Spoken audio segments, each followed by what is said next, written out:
I would like to start with saying that I am one of the main fans of you, the series. Not necessarily of Joe, because I have my reasons. Fair. But I know that that's not the same case with everyone, because you just hit 1 million followers on Instagram right after the show. Yeah. And you've been pretty active on Twitter as well. How would you describe the attention Joe is getting from people? I mean, we seem to always be drawn to dangerous characters. I think it's obvious why. They seem to be more complex.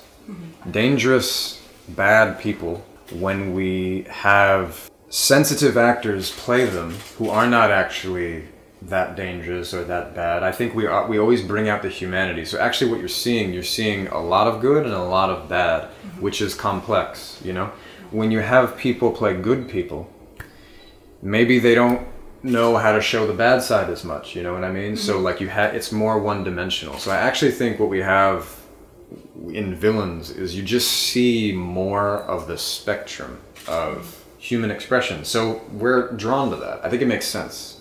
I don't think that we're actually just drawn to bad people or darkness. I don't think we've yet learned how to make good people as interesting. What attracted you to Joe as a character in the first place? What do you think he represents about the traditional understanding of romance? I'm less interested in playing nice or good people because of this fascination that we have with bad people. I think also because we've seen a lot of people like me, you know, American, white, male, all of these things. We've seen a lot of people like me in the role of the hero, you know. I think it would be really great to see different types of people, you know, all different types of people being the protagonist, being the hero. At least in American media, we have not seen that much diversity, right? I like the idea of playing the villain and never looking back. But this is what I think is nice about Joe. I hadn't yet had the opportunity to do something like this. Do you think he actually knows what he's doing? No. Is Joe a professional stalker / murderer? I don't know. Because Joe is not meant to be a real person. You know, he is more like a metaphor. Joe is a social commentary. He's not a real serial killer. He can't see things about himself. But I don't know that a real person would be that blind. There's a lot of different dimensions to it. When I play Joe, when I am acting as Joe, I just make him totally honest, believing what he's saying. Which means he's very delusional. Which means he can't see everything, even when it's staring him in the face. Like Candace, I don't think that makes any sense to Joe. He doesn't understand. Tries to justify his actions, saying he's just a fool in love, and through the monologue, and tries to convince himself. Yeah, and I mean, I think that's what anybody does when they've done something wrong. We try to justify it and defend ourselves to the invisible narrator in our minds. We're trying to understand, you know? So in that way, there is a little bit of Joe in all of us. Like, that is what we all do. But of course, he's doing things that are so bad and so evil. I am never sure how he's able to be that blind, you know, to himself. And sometimes it confuses me. And all I do is just try to stay present, you know, as I say the lines. So, and sometimes that's enough. Does Joe has a certain type for the objects of his desire? Does he always go after young women who are trying to figure their lives out just to be their protector in quotation marks and to be the one who is always in power? It seems that way. Yeah. I mean, it feels like he's looking for power more than love. Oh yeah. No, it's not love. I mean, that's the funny thing. It's like, it's just not love at all. Yeah. Love doesn't equal death. You know, that's not, of course, that's right. So it's like, but we forget that.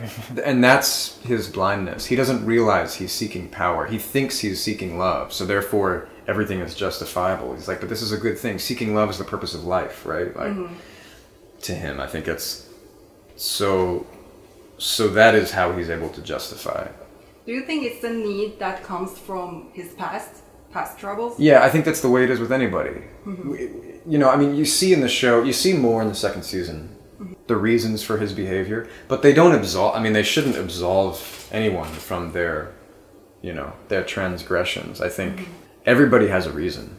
I think the idea that some people are just evil, born evil, it's not real. We all have reasons. At some point, we know people who abuse and manipulate others, they've been abused and manipulated themselves. So I think good people try to stop the cycle. People who are not good, they succumb to the cycle and perpetuate the cycle and continue abusing and manipulating. I mean, we know this about human psychology, right? Like So I think Joe is not able to stop the cycle. He's actually wants to ramp the cycle up, but he's not aware. So yes, he was abused and manipulated as a child. And that's terrible, but it doesn't excuse what he's doing. Do you think he is still relatable on some level because he is sort of like the Prince Charming according to the traditional understanding of romance sometimes? Yeah, I mean, I think he must be relatable because people like him so much. Yeah. Yeah, and what you bring up is a good point. He does seem like Prince Charming. He does a very good job of seeming that way. Like many princes. Not now, but you know, when we used to have princes. Princes who would, you know, send people to their death all the time. So I think he's actually a real prince in that way. He's like an evil ruler. Why do you think our generation has this constant need to share every personal detail on such public platforms? Do you think it's this, it is just impulsive, it is just an impulse, or do you think it is this desperate need to be seen? Both. I mean, what do I know? Everybody has a desire to be seen, I think, right? And that's okay. Because we want to be known. We want to, I mean, I think it's all about relationship. The reason we desire love is because for some time it at least feels as though, you know, you can do no wrong, they can do no wrong. It's unity, you know? You're experiencing unity with another person. That when we see others seeing us, many people, like on social media, being famous, we think that that's higher levels of unity. More and more people knowing us. That must be great. It must feel good. Yeah. But that's not really the way it works out, you know, because that's not real unity. So I think it's a spiritual impulse. We desire that, and that's good. But that's not how we achieve it. Somehow we're trying to do something good, and in some ways it has the opposite effect. It's just like Joe, actually. Yeah. The second season, the second book, takes place in LA. So we're about to watch Joe's possessive actions under some LA sunlight. What should we expect from Joe now? I mean, you're going to get some of the same, but in a very different environment and with very different people. In a sense, Joe is the same. I mean, Joe's trying to change. He doesn't understand how to change, really. Or he doesn't know how to follow through and actually change. But then the real difference you see is with the other characters. Candace, who doesn't make any sense to Joe because she's alive. Love, the character Love, because she actually wants to be with Joe. So that's new, because Beck didn't want to be with Joe. He had to win her, whereas Love is trying to win him. So that's very different. And then 40, he is Love's brother, and he represents a male relationship. He represents the potential for a male relationship that Joe did not have in the first season. He's a peer, a friend that I think is important for Joe to have. And then Ellie. She is like Paco, but she's a girl, you know. She's becoming a young woman. She's still very much a girl, but that also introduces a dynamic that is not creepy, by the way, but he has to become aware of, you know, and it's different. She's much more independent and older than Paco was. It's a very different kind of thing. And then actually even Delilah, that's also new, I think. She's a little bit like Karen Minty. Yeah. She's technically speaking one of the best people in the show, because she, in the beginning, seems to see Joe for who he is. So she's tricky, but she does also become a very close friend along the way. So actually I think what you have now is a world of characters that is more brought to life for Joe. Because if we just watch Joe all the time, like, who, you know, just gonna be kill everybody. That's not. We don't want that. So he's not gonna be dealing with the troubles from the past. I mean, he's dealing with his past. That's the whole thing. He's dealing with his past. He's trying to be different, but he's still the same. Yes, he's dealing with his past.